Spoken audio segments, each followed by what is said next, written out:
Eu escolhi a arqueologia bíblica por uma única razão. Que você falou, como católico e tudo mais. Se isso for verdade, eu tô lascado se eu não aderir a esse Deus. Muito claro para mim, por que na hora da oração, você vai fazer uma oração para Maria, mas não para Homer Simpson. Porque Homer Simpson não deixou um lastro de história que consubstancia. É muito fascinante. Você pegar uma peça arqueológica que você sabe que tem 2.000, 3.000 anos que tá ali, sabe? É tremendo. E como... Isso deve ser um negócio muito absurdo, Não, né, muito. cara? E você perguntou como é que eu fui parar nisso. Foi até uma coisa assim... porque a princípio não tinha nada a ver. Eu fiz a faculdade de filosofia e teologia. Caralho. Aí quando eu fiz teologia, eu fiz mestrado em teologia e fiz doutorado em teologia. Eu tava trabalhando grego do Novo Testamento. Não tem nada a ver. Só que quando você faz um doutorado, o PhD, você tem uma área de concentração maior e uma menor.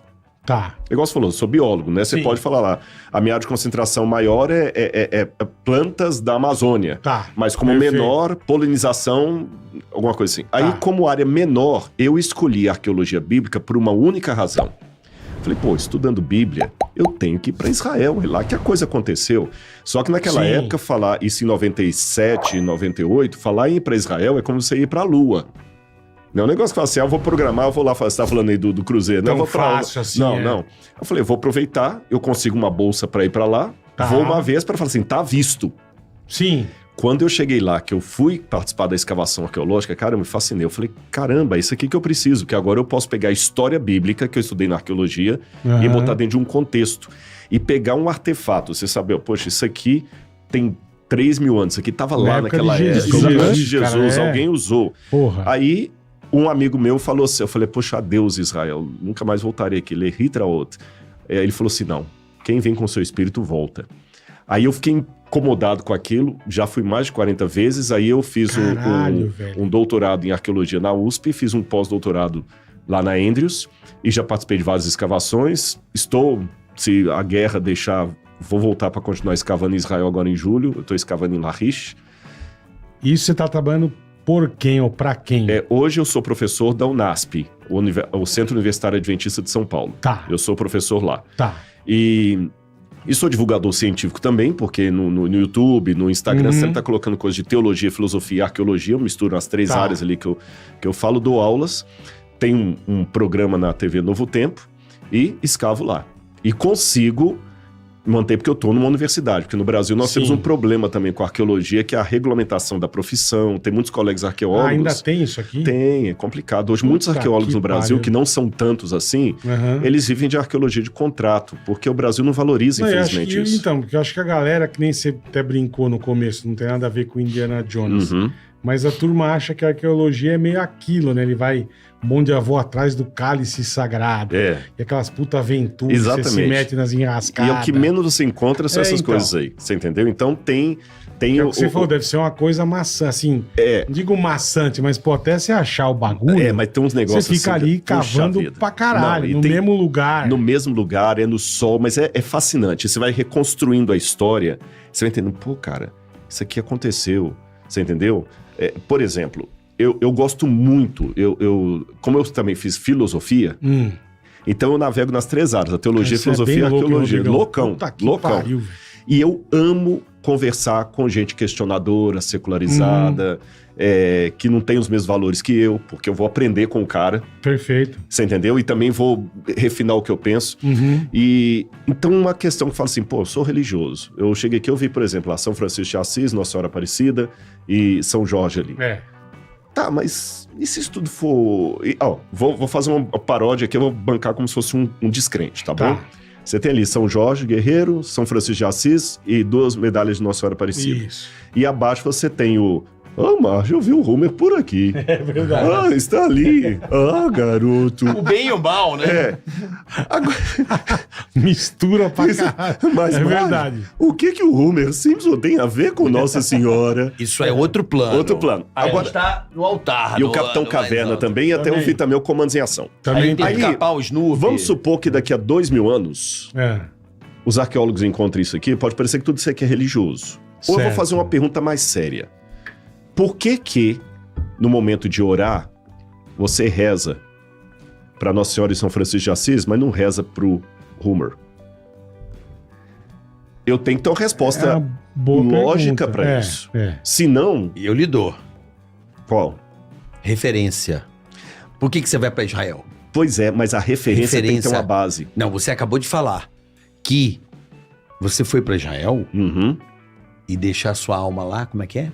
Quem deixa sua alma, seu Quem vem com espírito... seu espírito volta. Quando você tem uma imagem, eu como católico posso tentar traduzi-lo, Uhum. traduzir a você.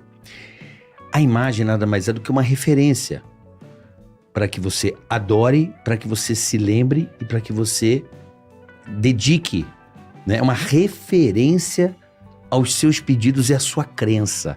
É como se fosse um altar, um lugar sagrado. Então a imagem ela é apenas uma referência para você. Um ponto aqui. Como religioso, eu concordo em gênero, número e grau. Claro. Mas se eu fosse um ateu... Não, mas aí é um problema do ateu. Mas aí que tá. Crer é uma coisa sua, meu irmão.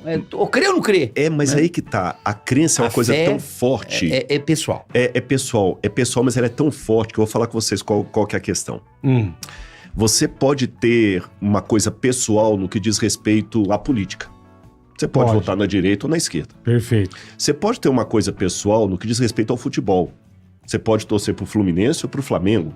Você pode ter uma coisa pessoal até em relação aos games. Mas com relação a Deus, a coisa é tão séria que se Deus, de tudo que você me falou, e que eu concordo, mas lembra que eu tô bancando Sim, um questionador, descrente, claro, questionador. claro. Isso que você falou, como católico e tudo mais, se isso for verdade, eu tô lascado se eu não aderir a esse Deus. E se isso for mentira, é a pior mentira de todos os tempos, tem que ser Pior condenado. de todos os tempos. Então é diferente dos outros exemplos que eu dei. Por isso que eu falei que eu gosto de... Não é que eu preciso disso para ter minha fé. Mas quando eu vou lá, eu vejo que a fé, ela tem consubstancialidade. Em que pese o que você falou que é uma verdade, é uma referência, mas não é uma referência baseada no vazio, no sentimentalismo. Claro, Tem uma história bíblica. claro. Sim. De todos ali, eu vou pedir licença para falar de dois ali. Nossa Senhora Aparecida e o São Jorge, Sim, da Capadócia. da Capadócia. Eu fui pra Capadócia lá e a história... Depois acontecer outra Tá bom. história. Mas aqueles dois elementos ali, para diferenciar do Homer Simpson, é que Nossa Senhora Aparecida, na verdade, é Maria. Sim. Teve uma menina chamada Maria, virgem, que deu à luz ao Ao menino. menino Jesus. Por mais que um ginecologista fale, não faz sentido à luz da ciência, eu falo, mesmo assim, essa história é verdadeira. São Jorge tem mártires, que ele foi um mártir, o verdadeiro São Jorge, né?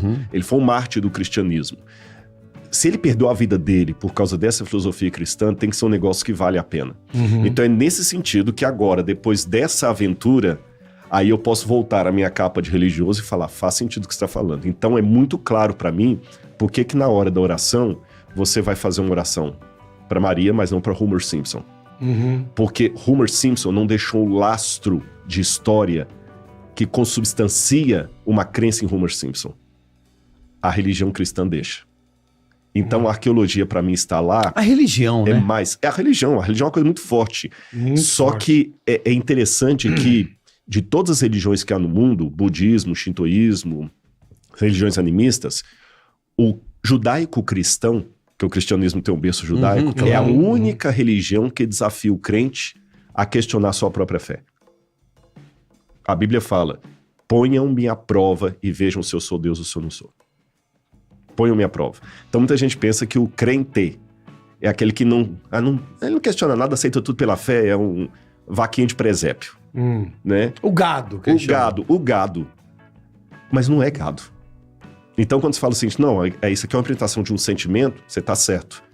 Mas eu diria para um ateu, não é um sentimento baseado no achismo. É uma referência. Eu diria que é uma referência. Uma referência com história. Claro. Com história com H. Com história e com espiritualidade. Sim. Que pra mim é a coisa mais importante dentro de uma religião. Eu acho que a pessoa que é espiritualizada, ela é uma pessoa mais confortável. Para si e para os demais. Claro. O Santo Agostinho de Hipona dizia no livro Confissões do Batismo, tire o espírito que é água senão água. Tira o espírito, o que é água? Isso não é água. Então, ao mesmo tempo que tem a questão referencial espiritual, você vê que Deus se comunica com a matéria. Eu acho isso lindo, lindo, lindo, sabe? E eu gostei disso que você falou da espiritualidade, que é por aí mesmo. Tanto é que, convenhamos... Sim, a espiritualidade é como se tivesse uma lâmpada sem energia. Ou pior... Sem a luz, sem a força. Sem a espiritualidade, eu vou mais além. Já que vocês são dois humoristas que eu sempre admiro. Não, eu falei, Bola, desculpa, no princípio eu não reconheci ele. Eu, Bola! Eu tô de óculos. E pode perguntar pro Emílio que quando eu conheci o Emílio a primeira vez... Ei, fala aí. Eu perguntei pra vocês dois. Pô, que legal. Então, beleza, pergunta pra ele, que ele vai falar isso. Estou lá. Aí o que acontece? Se não tiver nada disso, lembrando o Shakespeare, a vida é uma piada sem graça. Eu tava falando referência do humor. Se não tiver um além, um céu... É uma piada sem graça. É uma piada sem graça. A humanidade se perde, irmão.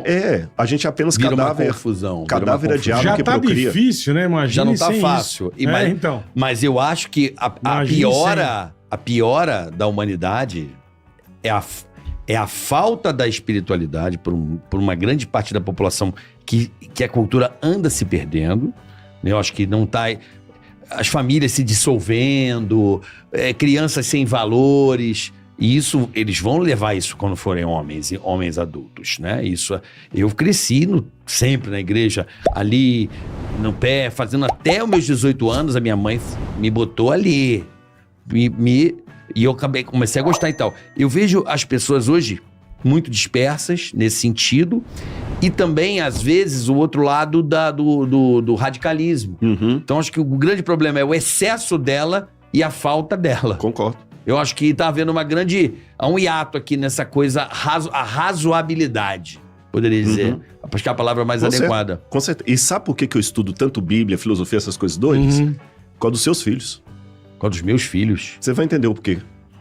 Porque se eu não falar de Deus com racionalidade, com fundamento e tudo mais... Essa molecada de hoje... Eles vão ouvir outra pessoa que não vai ter os valores que você gostaria que eles tivessem. Sim. Com certeza. Sim. Eu tenho uma missão, sem a radicalidade, e essa missão que está me conduzindo. Tanto é que eu estou num programa de humorístico e a gente começou a falar de Bíblia aqui. Não, mas aqui pode tribuna livre. Aqui, E pode ter certeza, se Jesus estivesse aqui, ele estava dando boas risadas também, porque ele era um camarada bem-humorado. Obrigado por assistir até aqui. Gostou do conteúdo? Não se esqueça de deixar seu like e de se inscrever no canal. Fique com a gente e nos encontramos no próximo vídeo.